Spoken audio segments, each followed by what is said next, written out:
Good evening, everyone. Welcome back to Fox 23 News. I'm Nicole Menner. After Nick Sandlin came out yesterday with a complete game shutout over UAB to open the Conference USA tournament, the Golden Eagles were back on the diamond today to face the 5th-seeded UTSA. And they started out early. Matt Wallner sends a line drive down the right field line. It gets by the first baseman, and that would plate a run. So 1-0 Southern Miss early on. Top of the third, 2-0 lead for the Golden Eagles, and Matt Wallner adds to his day, this time crushing one into the stands as Southern Miss has a 3-0 lead over UTSA.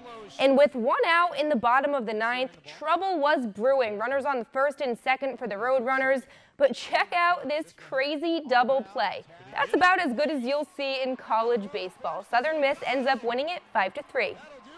The New Orleans Saints are gearing up for football season with OTAs beginning earlier this week. The Saints are preparing to defend their NFC South title from the 2017 season, and that all starts with the work put in during the offseason. Just finished telling the players that the most important thing this time of the year is quickly getting the players up to speed with the terminology and what to do. Our jobs as coaches is to bridge that gap quickly with the players that are new, carry it over into training camp, and begin that install process again. You look around and you just, I really love our team. I love the type of guys we have. I love walking in the locker room every day, being around this group. Thought we've had a good offseason thus far. I feel like it's been productive. I feel like we got some talented receivers that we brought in as well to kind of add to the mix of guys that we already had. This is an exciting time as you watch your team kind of build, see the draft picks come in, and modifications or evolution to your defense, to your offense. You continue to evolve and try to stay ahead of the curve, and you got the things that you're working on. All that stuff gets you excited to come to work every day. Coming off All-Star Weekend, the NASCAR Cup Series is still in Charlotte. On Sunday, it'll be the Coca-Cola 600. It's a marathon of a race that drivers say is tough to prepare for, and it hasn't gotten any easier through the years. I can't say it's gotten any easier through my career here. And we might finish a little earlier, a little quicker on some years due to speed, but G-forces are higher, so I just think it all kind of levels out. I feel like we should have a decent shot at it. Today's kind of a interesting day. Usually, for 600 week, you don't want to put a bunch of miles on your motor in practice. So everyone kind of stays in qualifying trim here for today. So you don't really know what you got for race trim, and it's just focused on trying to make as fast a lap as you can.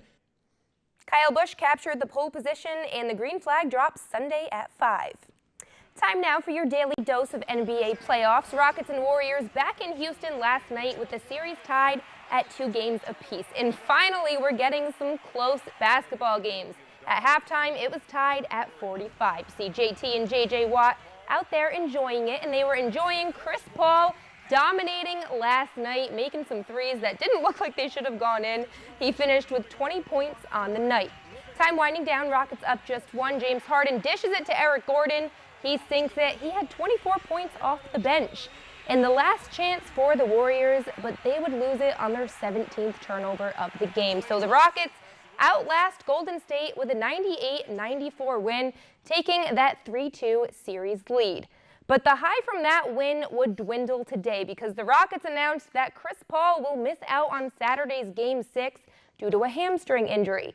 Paul suffered the right hammy strain late in the win last night, and he'll be reevaluated once the Rockets return to Houston. So a huge loss for the Rockets there. You hate to see a big player like that go down in playoffs. Especially at this time. Well, Iguodala's gone for Golden State. I don't know if that quite evens out. Yeah, I was going to say, it don't really even out. I mean, I think it'll go to Game 7. Hopefully he'll be back then. He is important. He'll have to play Game 7. Yeah.